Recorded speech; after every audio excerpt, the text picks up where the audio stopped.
اس کمینے کو فیصلہ کرنا ہی نہیں آتا, پتہ نہیں جاہل تھا یہ. بھیڑیے شیر نے کہا رے تو فیصلہ کر, وہ کیسا تھا, اس کو تو انجام پہنچ گیا, ہو گیا اس کا انجام, تو بتا.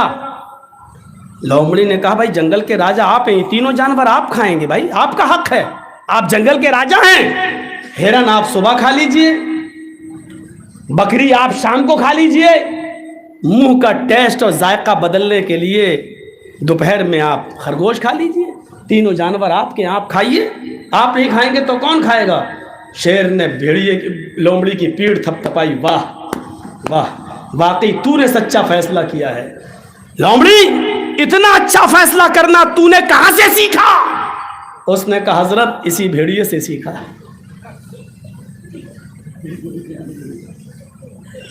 کیا کہا اس نے؟ حضرت اسی بھیڑیے سے سیکھا ہے. بھیڑیے نے غلط فیصلہ صحیح کیا, لیکن عقل مندی اور دانش مندی بھول گیا. ظالم کے سامنے اس نے ایسا فیصلہ کر دیا, اس لیے اس کو جان سے ہاتھ دھونا پڑا. لومڑی نے اگرچہ کچھ نہیں کھایا, اپنا مارا ہوا جانور خرگوش بھی شیر کو دے دیا, بھوکی رہ گئی, لیکن کم سے کم عقل مندی اور دانش مندی کا ثبوت دے کر اس نے اپنے آپ کو تو بچا لیا. میرے پیارے ساتھیوں, ابھی ہم اسی میں پڑھیں میرے لیے کون سی پارٹی اچھی ہے. ابھی ہم اسی میں پڑھیں ہمارے لیے کسی نے اچھا نہیں کیا. اب آپ آگے امید بھی مت رکھیے کہ کوئی ایسی ٹیم, ایسی پارٹی آئے گی جو آپ کے لیے اچھا کرے گی بھوشیہ میں اور مستقبل میں. آپ ایسی امید بھی مت رکھیے. اب تو آپ اپنے وجود کو بچانے کی کوشش کیجئے, اور عقل مندی اس میں ہے کہ یہ دیکھیے کہ میرا بڑا نقصان کس میں اور چھوٹا نقصان کس میں ہے, اور عقل مندی ہے کہ بڑے نقصان سے بچنے کے لیے چھوٹا نقصان اگر کرنا پڑے تو کر دو. یہ عقل مندی کا تقاضا ہے. کہو گے کہ حاجی صاحب نے جرجیت صاحب کو بلایا ہے کہ پارٹی کا پرچار کرنے کے لیے بلایا. میں کسی پارٹی کا پرچار نہیں کر رہا ہوں, میں عقل مند لوگوں کے بیچ میں بول رہا ہوں, کوئی پاگل اور بے وقوف لوگوں کو تھوڑی سنا رہا ہوں. بنگال کے لوگ عقل مند تھے, مان گئے, دھڑا دھڑ دے دیا, اور آج بچے ہوئے ہیں ماشاءاللہ, محفوظ ہیں.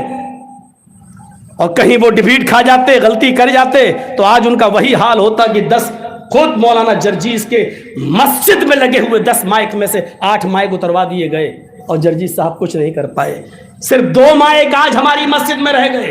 پورے ہندوستان میں جماعت اہل حدیث کے پاس اتنی بڑی مسجد نہیں ہے جتنی بڑی ہمارے اٹاوا میں ہماری شاہی جامع مسجد ہے. اتنی بڑی مسجد, 10 مسجدوں سے 10 مائک ہٹا کر صرف 2 رہ گئے, اور ان 2 مائک کی آواز بھی اتنی سلو کر دی گئی جو صرف مسجد کے اندر تک رہ سکتی ہے, باہر نہیں نکل سکتی ہے. اگر اتر پردیش والے یہ غلطی نہ کرتے تو آج یہ دن ہمیں دیکھنا پڑتے. یہ ہوگا, اور کوئی بات نہیں, ان چیزوں سے گھبرانا بھی نہیں چاہیے. فَإِنَّ مَعَ الْعُسْرِ يُسْرًا, آج پریشانی ہے کل آسانی آئے گی, کل انشاءاللہ آسانی ہوگی. پیچھے مڑ کے نہیں دیکھنا چاہیے, جو ہوا وہ ہوا, آگے ہمیں کیا کرنا ہے, ہمیں کون سی رونیتی بنانا ہے, ہمیں کون سی حکمت عملی اپنانا ہے, اس پر غور کرنا چاہیے. جو ہو گیا, پیچھے مڑ کے دیکھنا بے وقوفی ہے. 5 سال تک اب ہمیں آگے کی حکمت عملی بنانا ہے, آگے کی رونیتی سوچنا ہے. اتفاق اور اتحاد ہمیں اپنے اندر پیدا کرنا ہے, ایک دوسرے کی نفرتوں کو ہمیں اپنے دلوں سے نکالنا ہے, ہمیں یہ آپس میں یکجہتی کا ثبوت دینا ہے.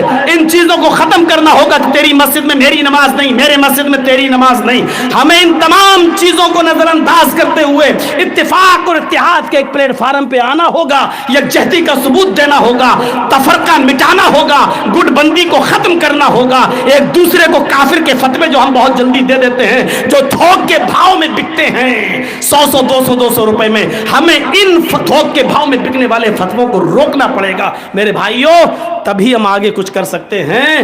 ورنہ آج کے بعد پھر وہی دن آئیں گے, پریشانیاں ہمیں پھر جھیلنا پڑیں گی. دھرم کوئی بھی ہو نفرت نہیں سکھاتا ہے. شرع لكم من الدين ما وصى به نوحا والذي أوحينا إليك وما وصينا به إبراهيم وموسى وعيسى نقيم الدين. آئے محمد صلی اللہ علیہ وسلم, ہم نے کوئی آپ کو نیا دین دے کر نہیں بھیجا, آپ سے پہلے یہی دین میں نے نوح کو دیا تھا، اور نوح کے بعد ابراہیم، موسیٰ اور عیسیٰ بھی اسی دین کو لے کر آئے۔ موسیٰ اور عیسیٰ اہل کتاب کا کلمہ بھی یہی تھا، تعالوا الی کلمۃ سواء بیننا وبینکم، آؤ ایک ایسے مول منتر کی طرف، آؤ ایک ایسے کلمے کی طرف جو ہمارے اور تمہارے درمیان برابر ہے۔ اور جب سب کا کلمہ ایک ہے تو اسی لیے اس دین کو اللہ نے سب سے زیادہ پسند بھی کیا ہے، اعلان کر دیا ان الدین عند اللہ الاسلام، اللہ کی درشٹی میں، اللہ کے نزدیک پسندیدہ اور محبوب دین اسلام ہے۔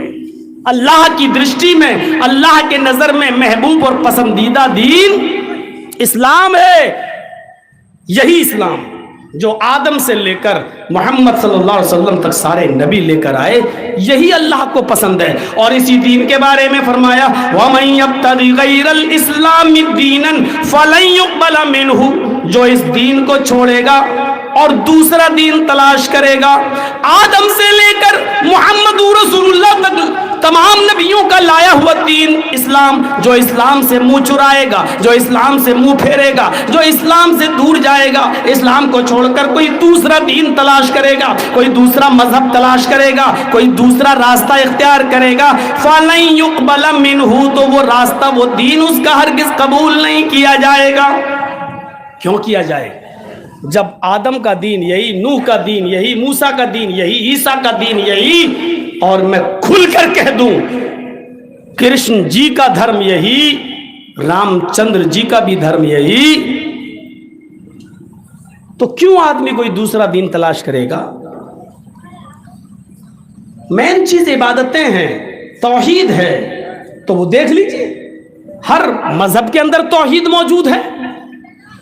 بھئی ہم بھی تو یہی کہتے ہیں، اگر ہمارے یہاں یہ بات کہی جا رہی ہے ایک اللہ کو پکارو، ادعونی استجب لکم، مجھے پکارو میں تمہاری دعا سنوں گا، میں تمہاری پکار کو سنوں گا، اگر ہمارے یہاں یہ بات کہی جا رہی ہے کہ اللہ کے علاوہ تم کسی اور کو مت پکارو، ولا تدعوا من دون اللہ، اللہ کے علاوہ تم کسی کو مت پکارو جو تمہیں نہ نفع دے سکتا ہے نہ نقصان پہنچا سکتا ہے، ما لا ينفعك ولا يضرك فإن فعلت فإنك إذا من الظالمین، اور اگر تم ایسا کرو گے تو ظالموں میں لکھے جاؤ گے، ظالموں میں ظالم قرار دیے جاؤ گے۔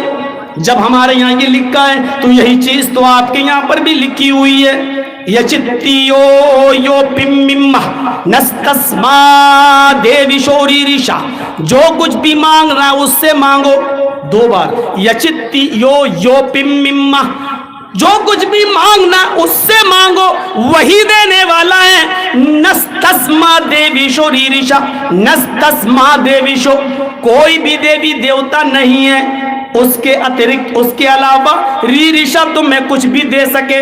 یہی بات تو آپ کے یہاں پر بھی تو کہی جا رہی ہے۔ جب یہی بات آپ کے یہاں کہی جا رہی ہے، یہی بات ہمارے یہاں کہی جا رہی ہے، تو پھر نفرتیں کیسی، پھر ایک دوسرے سے گھرنا کیسی، پھر ایک دوسرے کے اوپر اتیاچار کیسا، پھر ایک دوسرے کے اوپر ظلم اور زیادتی کیسی؟ میرے بھائیوں، اس کو سمجھنے کی ضرورت ہے۔ توحید سے ہمیں اپنا رشتہ جوڑنا پڑے گا۔ توحید وہ کنیکشن ہے جو ہمیں اللہ سے جوڑتا ہے۔ جب ساری دنیا ہماری مخالفت کرتی ہو اور کوئی ہمیں امید کی کرن نہ دکھائی دیتی ہو کہیں ہماری تعاون کی، ہماری امداد کی، تو وہاں بندے کا تعلق صرف رب سے جڑتا ہے۔ اس کے اندر امید کی ایک کرن آتی ہے، کیا کہ کوئی ہے جو ہماری دعاؤں کو سننے والا ہے۔ اسی کریکشن کا نام ہے ربط فی اللہ، من اللہ، اللہ کے ساتھ تعلق کو جوڑنا۔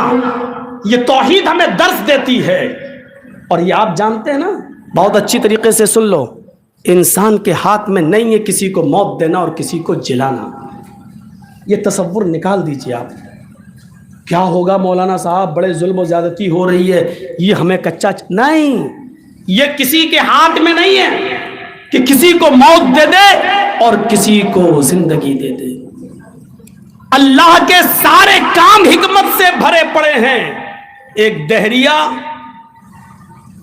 ایک آم کے درخت کے نیچے لیٹا ہوا سو رہا تھا, اللہ نہیں مانتا تھا, اور آم کا پیڑ دیکھتے ہوئے اس کی نظر زمین کے اوپر پڑ گئی تو کیا دیکھتا ہے کہ کھیت میں تربوز لگے ہوئے ہیں.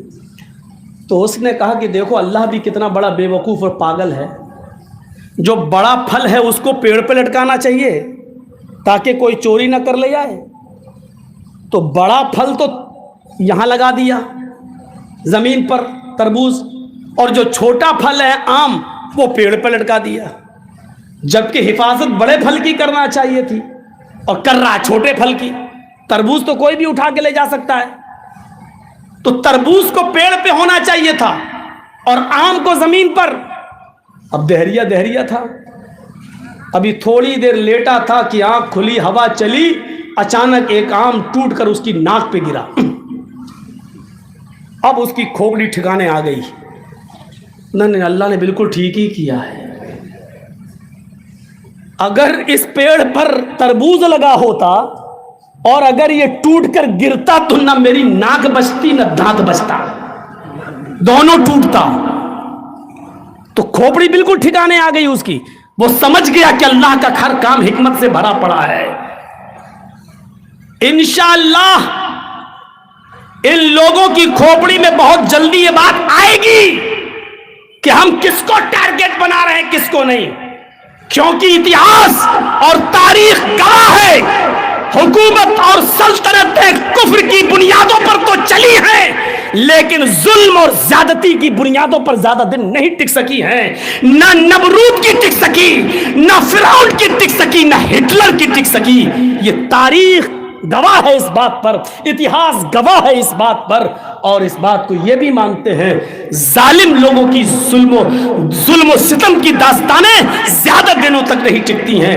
حکومتیں اور سلطنتیں کفر کی بنیاد پر تو چل سکتی ہیں لیکن ظلم کی بنیادوں پر کبھی نہیں چلتی. ہمارا کیا ہے, مسجدوں کو روک دو گے تو اسلام ہمیں گھروں پر بھی نماز پڑھنے کی اجازت دیتا ہے. ہمارے مائک کو بند کر دو گے کوئی فرق نہیں پڑتا ہمارے اوپر. ہمارے نبی محمد رسول اللہ نے جب آخری خطبہ دیا تھا حجۃ الوداع کا, وہ مینا کا میدان تھا, 1,44,000 صحابہ کی بھیڑ تھی, اور نوٹ کیجئے کتنی, 1,44,000 صحابہ کی. اس میدان میں نمرا مسجد کے باہر کھڑے ہو کر قصبہ اونٹنی پر سوار ہو کر اللہ کے نبی نے جو خطبہ دیا تھا حجۃ الوداع کا, وہ بنا مائک کے دیا تھا, بنا لاؤڈ سپیکر کے دیا تھا, اور آپ کی آواز 1,44,000 صحابہ کے بیچ بنا مائک کے پہنچ رہی تھی. ہمیں ضرورت نہیں ہے ہمارے مائکوں پر بھی پابندی لگا دو یا جو کرنا چاہو کر دو. ہماری شریعت حالت مجبوری میں بغیر مائک کے بھی اذان دینے کو جائز قرار دیتی ہے. مجبوری کے درجے میں گھروں پر بھی نماز پڑھنے کی اجازت دیتی ہے, اور لاک ڈاؤن کے ایام میں ہم نے گھروں میں نمازیں پڑھی ہے. ہم نے جمعے کے بجائے ظہر کی نماز اپنے گھروں میں ادا کی ہے. ہم نے 2 عیدیں میرے بھائیوں لاک ڈاؤن میں اپنے گھروں پہ گزاری ہیں. 2 مہینے رمضان کی 2 مہینے کی تراویحیں 2 سال کی میرے بھائیوں گھروں پر پڑھی گئی ہیں. ہمارے اوپر کوئی فرق نہیں پڑتا ہے. میرے پیارے ساتھیوں, اگر مائک ہماری مسجدوں سے اتریں گے تو آپ کے مندروں سے بھی تو اتریں گے, کیونکہ کورٹ کے نیم تو یہ ہے کہ 10 بجے رات کے بعد سے لے کر صبح 6 بجے تک مائک پر پابندی ہے. میرے بھائیوں ذرا اپنی بھی سوچو. ہمارے ہاں تو یہ ہے کہ ہم جرجیت صاحب کی آواز بھلے ہی 5-10 ہزار آدمیوں میں نہ پہنچ پائے بغیر مائک کے, لیکن ہمارے لیے نمونہ موجود ہے. 1,44,000 صحابہ کو جو خطبہ دیا تھا اللہ کے رسول نے, وہ بنا مائک کے دیا تھا. قصبہ اونٹنی پر کھڑے سوار ہو کر آپ نے وہ خطبہ دیا تھا 1,44,000 صحابہ کو. ہمیں کیا ڈراتے ہو؟ مصلحت کا تقاضا ہے, سمجھوتا کر لیتے ہیں, اور سمجھوتا کرنا تو ہمیں ہمارے نبی نے سکھلایا ہے. نہیں چلنا چاہتا ہوں اس طرف. صلح حدیبیہ پوری کی پوری بھری پڑی ہے وہ داستان. ایسی صلح, ایسا سمجھوتا عقل بھی نہیں کہتی کہ اتنا دب کر سمجھوتا کرنا چاہیے. آئے محمد صلی اللہ علیہ وسلم, اس مرتبہ آپ جائیے اور آپ کے صحابہ جائیں, ہم آپ کو عمرہ نہیں کرنے دیں گے. آئندہ سال آپ آئیے گا, ٹھیک ہے چلے جاتے ہیں.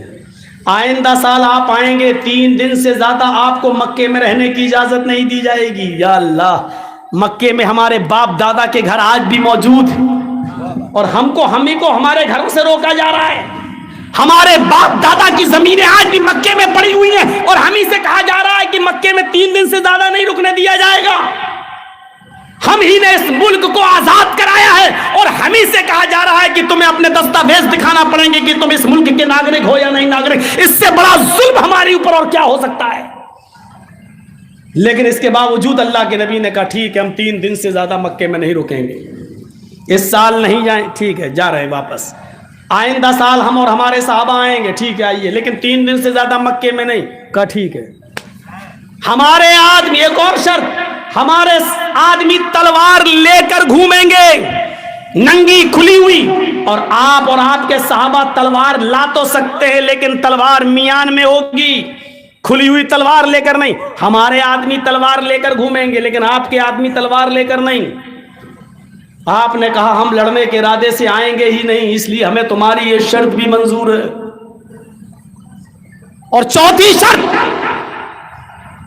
ہمارا کوئی آدمی بھاگ کر اگر مدینے جائے گا تو آپ کو واپس کرنا ہوگا، اور آپ کا کوئی آدمی اگر بھاگ کر مکے میں آ گیا ہمارے پاس تو ہم اسے واپس نہیں کریں گے. اللہ کے نبی نے کہا مجھے تمہاری یہ شرط بھی منظور ہے. سگنیچر ہونے لگے. کافروں کی طرف سے نمائندگی کر رہا تھا سہیل، قریش کا سردار بن کر آیا. اللہ کے نبی نے لکھ دیا کہ محمد رسول اللہ کو یہ ساری شرطیں منظور ہیں، لکھوا دیا. سہیل نے جب یہ پڑھا تو اس نے کہا اے محمد ابن عبداللہ، میں آپ کو رسول اللہ نہیں مانتا ہوں، آپ کو میں عبداللہ کا بیٹا مانتا ہوں، اور اس میں یہ لکھا ہوا ہے کہ محمد الرسول اللہ کو شرطیں منظور ہیں. یہ رسول اللہ کاٹو، جب تک رسول اللہ نہیں کاٹو گے میں نہیں مانوں گا. تو اللہ کے نبی نے حضرت علی سے کہا اے علی، لفظ رسول اللہ کاٹ دو اور آگے لکھ دو محمد ابن عبداللہ کو یہ شرطیں منظور ہیں. حضرت علی نے کہا اللہ کے رسول، کیا آپ رسول اللہ نہیں ہیں؟ فرمایا ہوں. پھر میں کیوں کاٹوں؟ کہا کہ میں اللہ کا رسول بھی ہوں اور عبداللہ کا بیٹا بھی ہوں. یہ لوگ مجھے اللہ کا رسول نہیں مانتے، کوئی بات نہیں، عبداللہ کا بیٹا تو مانتے ہیں، لکھ دو محمد ابن عبداللہ کو یہ شرطیں منظور ہیں. حضرت علی نے کہا اللہ نے آپ کو حق کے ساتھ رسول بنا کر بھیجا ہے، میرے ہاتھ میں اتنی طاقت نہیں ہے کہ میں اپنے ہاتھ سے لفظ رسول اللہ کاٹ سکوں. اللہ کے نبی نے کہا کیسا منظر ہوگا صحابہ کے سامنے. اللہ کے نبی نے کہا علی پھر مجھے بتاؤ کہ کہاں لکھا، پڑھو بخاری، کہاں لکھا ہے مجھے بتاؤ. جب حضرت علی نے بتایا یہ، اور اللہ کے رسول جب اپنے ہاتھ سے رسول اللہ کاٹ رہے تھے تو حضرت عمر فاروق کے آنکھوں میں آنسو تھے، اور حضرت عمر فاروق نے کہا اے اللہ کے رسول مجھے 1-2 سوالوں کا جواب دے دیجیے. آپ نے کہا کیا ہے اے عمر، کیا بات ہے؟ فرمایا الَسْنَا عَلَى الْحَقِّ، اے اللہ کے نبی کیا ہم حق پر نہیں ہیں؟ کہا ہاں تم حق پر ہو. اے اللہ کے نبی کیا یہ غلط نہیں ہے؟ کہا ہاں یہ غلط ہیں. کہا اللہ کے نبی اگر آج آپ جہاد کا حکم دے دیں اور ہم ان سے لڑنے لگیں، اگر ہم ان کو مار دیں، لڑتے لڑتے ان کو قتل کر دیں تو کیا یہ جہنم میں نہیں جائیں گے؟ قتلاہم فی النار، کیا ان کے مقتول جہنم میں نہیں جائیں گے؟ فرمایا ہاں جائیں گے. کہ اللہ کے رسول اگر لڑتے لڑتے یہ ہمیں مار دیں، یہ ہمیں قتل کر دیں، قتلانا فی الجنہ، تو کیا ہمارے مقتولین جنت میں نہیں جائیں گے؟ اللہ کے نبی نے کہا ہاں جائیں گے. تو کہا اللہ کے نبی پھر اتنا دب کر فیصلہ، پھر اتنا دب کر فیصلہ، آپ اجازت دیجیے کہ ہم لڑیں، ماریں گے یا مر جائیں گے، لیکن اتنا دب کر سمجھوتا نہیں کریں گے. اللہ کے رسول نے حضرت عمر فاروق کی بات کو ریجیکٹ کرتے ہوئے کیا کہا؟ نہیں عمر، اس وقت جو میں سمجھ رہا ہوں وہ تم نہیں سمجھ رہے ہو. اس وقت حکمت کا تقاضا یہ ہے کہ ان کی بات ساری کی ساری مان لی جائے، چاہے ناجائز ہی کیوں نہ ہو. اور آپ نے مانی، اور ساری ناجائز باتوں کو ماننے کا نتیجہ یہ نکلا کہ چند سالوں کے بعد پھر فاتحانہ داخلہ ہوتا مکے کے اندر. شاندار طریقے سے مکے کے اندر داخل ہوتے ہیں. اور سب سے پہلے مکہ فتح کرنے کے بعد جب آپ مکے میں داخل ہوتے ہیں تو جانتے ہو سب سے پہلا کام کیا کیا تھا اللہ کے نبی نے؟ خانہ کعبہ میں گئے, حضرت علی کے کاندھے پر سوار ہو گئے, اور اللہ کے رسول نے جب اٹھے حضرت علی کو کھڑا کر دیا اور اپنی چھڑی دے دی. حضرت علی نے ایک ایک بت کو گرایا, خانہ کعبہ سے بتوں کو صاف کیا, ایک ایک بت کو گراتے جاتے اور کہتے جاتے جاء الحق وزهق الباطل ان الباطل کان زہوقا. حق آ گیا اور باطل مٹ گیا, اور باطل کو تو مٹنا تھا. میرے بھائیوں, دور اندیشی کا نتیجہ یہ ہوتا ہے, حکمت عملی کا نتیجہ یہ ہوتا ہے, جوش میں آنے کی ضرورت نہیں ہے. یہ ساری چیزیں ہمیں شریعت نے بتائی ہیں, ساری چیزیں ہمیں قرآن و حدیث کے اندر ملتی ہیں. ایسے حالات ہو جائیں تو ہمیں کیا کرنا چاہیے؟ تھوڑا سا پانی اگر ہو تو منگائیے, تو گلا میرا نہیں. تو ساری چیزیں شریعت کے اندر موجود ہیں. تو بات تھوڑی سی کٹ گئی. ہمیں توحید سے اپنا رشتہ مضبوط کرنا چاہیے. دہریا کی عقل میں نہیں آ رہی تھی بات. اتنا بڑا تربوز زمین پر, اتنا چھوٹا سا آم پیڑ پر, جب اس کی ناک پہ گرا تو اس کی عقل میں آ گیا. تو اللہ نے جو کچھ بھی کرتا ہے اس کے کام میں حکمت ہوتی ہے. یہ الگ بات ہے کہ ہم اس کی حکمت کو سمجھ پائیں یا نہ سمجھ پائیں.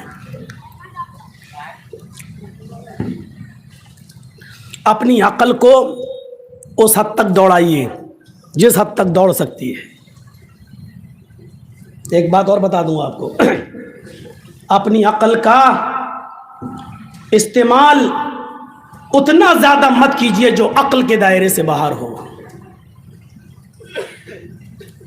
آنکھ کا کام دیکھنا ہے, لیکن یہ آپ کے آنکھ سامنے کی چیزوں کو دیکھ سکتی ہے, یہ آنکھ پیچھے کی چیزوں کو نہیں دیکھ سکتی ہے. اب آپ کہیں کہ اس آنکھ کا کیا کام ہے جو سامنے کی چیز کو دیکھ رہی, پیچھے دکھ ہی نہیں رہا, بیکار ہے. کان کا کام سننے کا ہے. آپ یہاں بیٹھ کر میری آواز سن سکتے ہیں, لیکن 2 کلومیٹر دور جب آپ چلے جائیں اور مائک بھی نہ ہو تب آپ کا کان میری آواز نہیں سن سکتا بغیر کسی آلے کے. اب یہ مت کہنا موبائل میں تو لندن بھی سن لیتے ہیں لوگ بغیر کسی آلے کے. اب آپ یہ کہیں کہ مجھے تو یار 5 کلومیٹر دور کی آواز ہی نہیں سنائی دے رہی ہے, کوئی آدمی چلا رہا ہے مجھے سنائی نہیں دے رہا, یہ کان بیکار ہے. کان سے اتنا ہی کام لو جتنا کان کے بس میں ہے. آنکھ سے اتنا ہی کام لو جتنا آنکھ کا دائرہ ہے. عقل سے اتنا ہی کام لو جتنا عقل کا دائرہ ہے. ہم عقل سے کچھ زیادہ ہی کام لینے لگے ہیں. ایسا کیوں ہو گیا ہے؟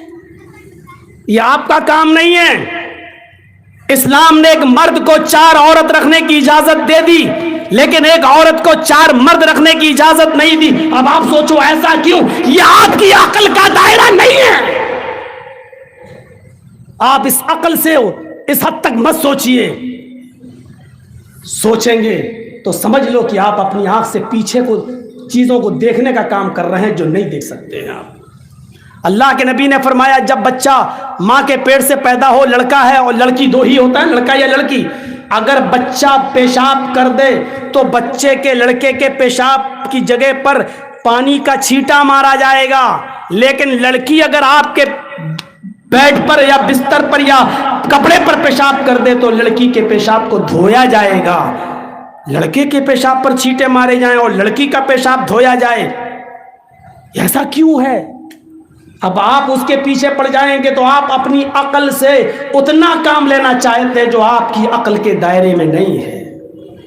اللہ کے نبی نے فرمایا جب موزوں پر مسح کرو تو اس کے اوپر کے حصے پر مسح کرو, جبکہ عقل یہ کہتی ہے کہ گندگی نیچے لگتی ہے. آپ زمین پر چلیں گے تو مٹی یا ناپاکی نیچے لگے گی, تو قاعدے سے مسح نیچے کرنا چاہیے, ایسے ایسے پانی لے کے ایسے, تاکہ نیچے کا حصہ پاک ہو جائے. لیکن اللہ کے رسول نے نیچے نہیں بلکہ اوپر مسح کرنے کا حکم دیا ہے. اوپر عقل کہتی ہے نیچے, لیکن ہمیں اوپر کرنا ہے. ایسا کیوں حکم دیا؟ یہ آپ جو چیز سوچ رہے ہو وہ آپ عقل سے اس کے دائرے سے زیادہ کام لے رہے ہو جو آپ کی عقل کا دائرہ نہیں ہے. اگر دنیا میں دو ہی ہر آدمی کے عقل پر آدمی چلنے لگے تو معاف کیجئے گا، آپ کی عقل کچھ اور کہے گی اور میری عقل کچھ اور کہے گی، اور اسی عقل کا لوگوں نے ناجائز فائدہ اٹھایا۔ تو آج دیکھ لیجئے برطانیہ میں اور امریکہ میں انہوں نے کہا اس میں عقلی طور پر کوئی برائی نظر نہیں آتی کہ لڑکے لڑکوں کے ساتھ ریلیشن شپ میں رہیں اور لڑکیاں لڑکیوں کے ساتھ ریلیشن شپ میں رہیں۔ برطانیہ اور امریکہ میں باقاعدہ لڑکے لڑکوں کے ساتھ شادی کر کے رہ رہے ہیں اور لڑکیاں لڑکیوں کے ساتھ شادی کر کے رہ رہی ہیں باقاعدہ۔ انہوں نے کہا اس میں عقلی طور پر کیا برائی؟ اگر کوئی لڑکا کسی لڑکے کے ساتھ رہنا چاہتا ہے تو عقلی طور پر کوئی برائی نہیں، اگر کوئی لڑکی کسی لڑکی کے ساتھ رہنا چاہے تو عقلی طور پر اس میں کوئی برائی نظر نہیں آتی ہے۔ یہ عقل کا ناجائز فائدہ اٹھایا گیا ہے، یا یوں کہہ لیا جائے کہ اپنی عقل کو اس کے دائرے سے بڑھا کر اس کے اوپر بوجھ ڈال دیا گیا ہے جو عقل کا کام نہیں تھا، لیکن انہوں نے اپنی عقل کا ناجائز استعمال کیا۔ تو یہ ایسی چیزیں، ورنہ آپ کے سپریم کورٹ کے اندر بھی یہ چیز پاس ہو چکی ہے بھارت کے اندر سے کہ اگر آپ کی بیوی بھی آپ کی مرضی کے مطابق اگر آپ کے بستر پر نہیں سوتی ہے تو آپ اس کو زبردستی اس کے ساتھ ہم بستری نہیں کر سکتے ہیں۔ اگر آپ نے زبردستی اپنی بیوی کے ساتھ ہم بستری کی تو یہ بھی ریپ مانا جائے گا۔ یہ آپ کے بھارت کے قانون کا ایک حصہ ہے، سپریم کورٹ کا ایک حصہ ہے۔ آپ کے بھارت کے سپریم کورٹ کا ایک قانون یہ بھی ہے کہ اگر آپ کی بیوی ہے، آپ نے کانٹیکٹ کیا ہے، آپ اس کے شریر کے مکمل مالک نہیں ہیں، اگر وہ اپنی مرضی سے آپ کی بیوی ہوتے ہوئے بھی اگر کئی لوگوں کے ساتھ ریلیشن رکھنا چاہے تو آپ اس کے اوپر کیس نہیں کر سکتے ہیں، کیونکہ اس کا جسم ہے، اس کی مرضی ہے، وہ آپ کی بیوی ہے ضرور، آپ اس سے فائدہ اٹھائیں گے، لیکن اگر وہ کسی دوسرے کے ساتھ بھی اگر اپنے سمبند بنانا چاہے تو کوئی جرم نہیں ہے، کیونکہ وہ آزاد ہے۔ میرے بھائیوں، یہ اسی عقل کا نتیجہ ہے کہ لوگوں نے اس عقل سے اتنا کام لے لیا ہے جو اس عقل کا دائرہ نہیں ہے۔ آنکھ سے ہم یہاں بیٹھے بیٹھے ہم دیوار کی چیزیں دیکھنا چاہتے ہیں، یہاں بیٹھے بیٹھے ہم کلکتہ کے کیا ہو رہا وہ دیکھنا چاہتے ہیں، یہ آنکھ کے دائرے سے باہر ہے۔ ہم یہاں بیٹھے بیٹھے پاکل ریلوے اسٹیشن پر کلیوں کی آواز سننا چاہتے ہیں جو ہمارے کان کے دائرے سے باہر ہے۔ اسی طریقے سے یہ عقل کا ناجائز فائدہ ہے، اور عقل کو اگر آزاد چھوڑ دیا جائے تو معاف کیجئے گا، میں بہت ہی واضح لفظوں میں کہہ دینا چاہتا ہوں، غور سے سنیے گا، اگر عقل کو آزاد چھوڑ دیا جائے تو میں پوچھنا چاہتا ہوں کہ پھر ایک بہن کے ساتھ نکاح کرنے میں اور بیٹی کے ساتھ شادی کرنے میں کیا برائی ہے؟ مجھے بتائیے، عقلی طور پر بتائیے کیا برائی ہے؟ بلکہ میں تو یہ کہتا ہوں کہ آپ کی بہن بڑی خوبصورت ہے، آپ اپنی بہن کے جذبات کو سمجھتے بھی ہیں، آپ نے ناز و نخلوں میں پالا بھی ہے، آپ دولت مند بھی ہیں۔ عقل مندی تو یہ کہتی ہے کہ آپ اپنی بہن کے اور اپنی بیٹی کے زیادہ مستحق ہے کہ آپ اس کے ساتھ نکاح کریں۔ یہ کون سی عقل مندی ہے کہ اپنے گھر کی دولت کو آپ کسی دوسرے کے حوالے کر دیں اور دوسرے کی سڑی ہوئی دولت کو آپ اپنے گھر میں لے آئیں اور اپنے گھر کی مہارانی بنا لیں؟ یہ کون سی عقل مندی ہے؟ لیکن میرے بھائیوں، اس کو کوئی بھی دنیا کے اندر اس کو صحیح نہیں مانتا ہے، نہ بھارت کا قانون اس کو صحیح مانتا، نہ امریکہ۔ میں پوچھنا چاہتا ہوں کیوں کہتا کہ نہیں، شرم و حیا بھی، یہ آپ کتنی بھی چیزیں کہہ لیں، سماج سوسائٹی کی دہائی دے دیں، معاف کیجئے گا، آپ یہ صرف سماج اور سوسائٹی کی دہائی دے سکتے ہیں، لیکن مجھے یہ بتائیے عقلی طور پر اس میں کیا برائی ہے؟ جو کام ہماری بہن کے ساتھ ہمارا بہنوئی کرتا ہے وہ کام کیا ایک بھائی نہیں کر سکتا ہے؟ بچے پیدا وہاں ہوں گے، کیا بچے پیدا اس گھر میں نہیں ہو سکتے؟ بلکہ ہمیں اپنی بہن اور اپنی بیٹی کے مزاج سے ہم زیادہ واقف ہیں، ہم جتنا اچھی طریقے سے اس کے ساتھ رہ لیں گے دوسرا نہیں رہ پائے گا۔ عقل تو یہ کہتی ہے، لیکن میرے بھائیوں یہ عقل کا دائرہ ہے جو محدود ہے۔ جب عقل ہماری کام کرنا بند کر دیتی ہے تو وہاں پر ایک تیسرا علم کام کرتا ہے جس کو کہتے ہیں وحی الہی۔ وحی الہی کی ضرورت وہیں پڑتی ہے جہاں ہماری عقل کا دائرہ ختم ہو جاتا ہے۔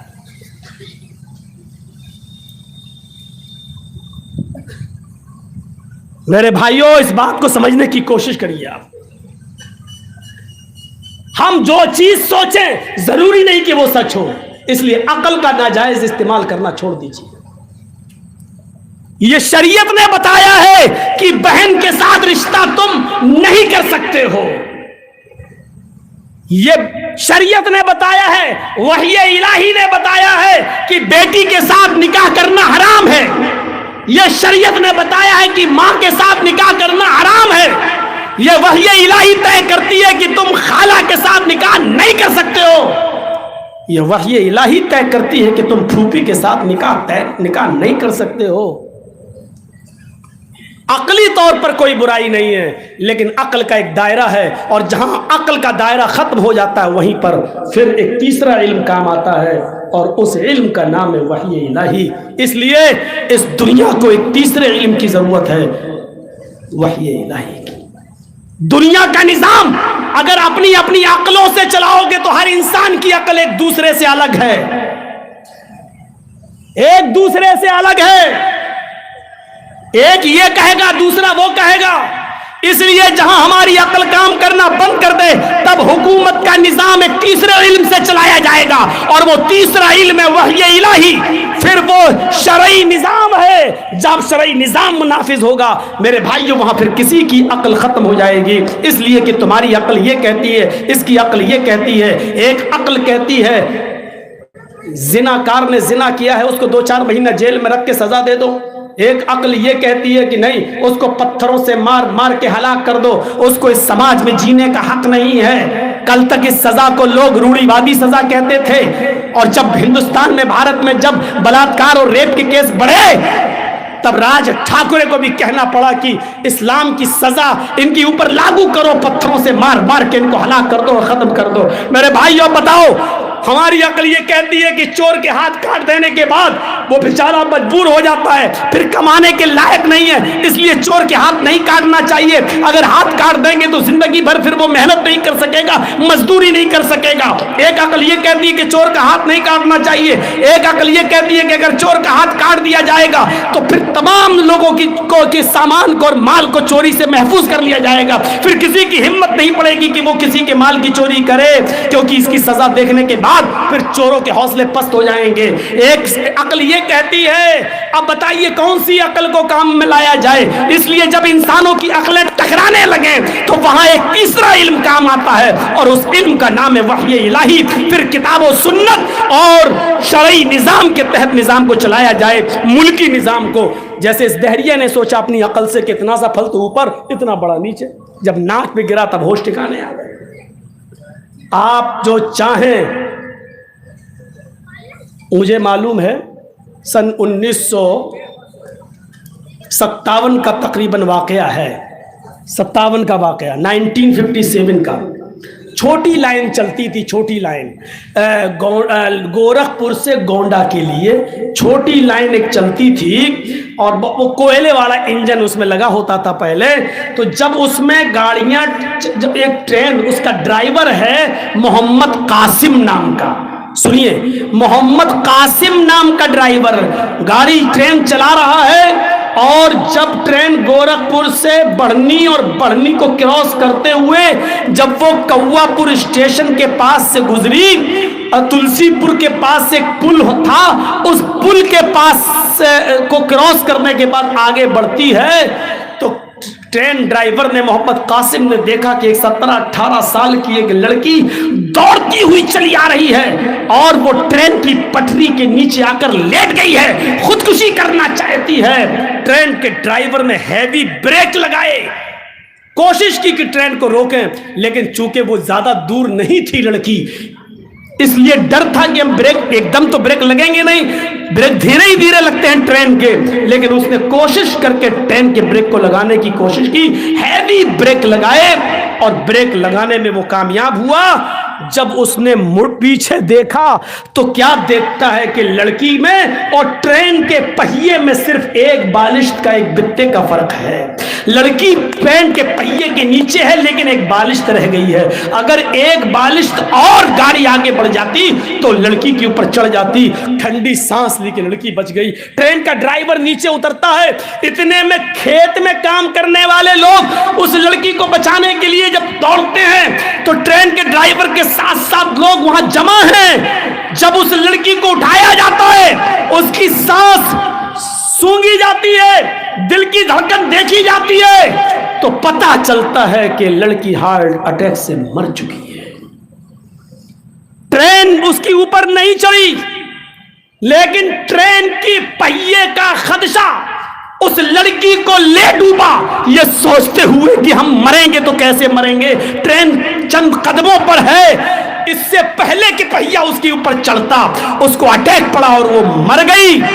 پہیا چلنے سے پہلے, چڑھنے سے پہلے وہ لڑکی مر گئی. اس وقت محمد قاسم نے یہ بیان دیا کہ آج قرآن کی اس آیت کے اوپر میرا یقین بہت مضبوط ہو گیا. ما تشاؤون الا ان یشاء اللہ, جو تم چاہو ضروری نہیں کہ وہ پورا ہو, پورا وہی ہوتا ہے جو اللہ چاہتا ہے. میں نے پوری کوشش کی اس لڑکی کو بچانے کی, میں نے پوری کوشش کی اس 18 سال کی لڑکی کو بچا کر اس کے ماں باپ کے حوالے کر دیا جائے, پوری کوشش کی. اور زندگی میں میں نے اپنی لائف میں اتنے ہیوی بریک کبھی نہیں لگائے, لیکن اس کے باوجود میں اس لڑکی کو نہیں بچا سکا. اس لیے یہ سوچنا کہ کسی کی جان بچانا یا کسی کی جان لینا انسان کے ہاتھ میں ہے, یہ تصور غلط ہے. یہ کسی کی انسان کے ہاتھ میں نہیں ہے. اگر کسی کی جان بچانا انسان کے ہاتھ میں ہوتا تو معاف کیجئے محمد قاسم اس لڑکی کی جان کو بچا لیتا اور کامیاب ہو گیا. لیکن محمد قاسم نے کہا کہ آج یقین ہو گیا اس بات, قرآن کی آیت پر تو پہلے سے مانتا ہوں لیکن آج مکمل یقین ہے کہ جو ہم چاہیں وہ ضروری نہیں کہ پورا ہو, وہی ہوتا ہے جو اللہ رب العالمین چاہتا ہے.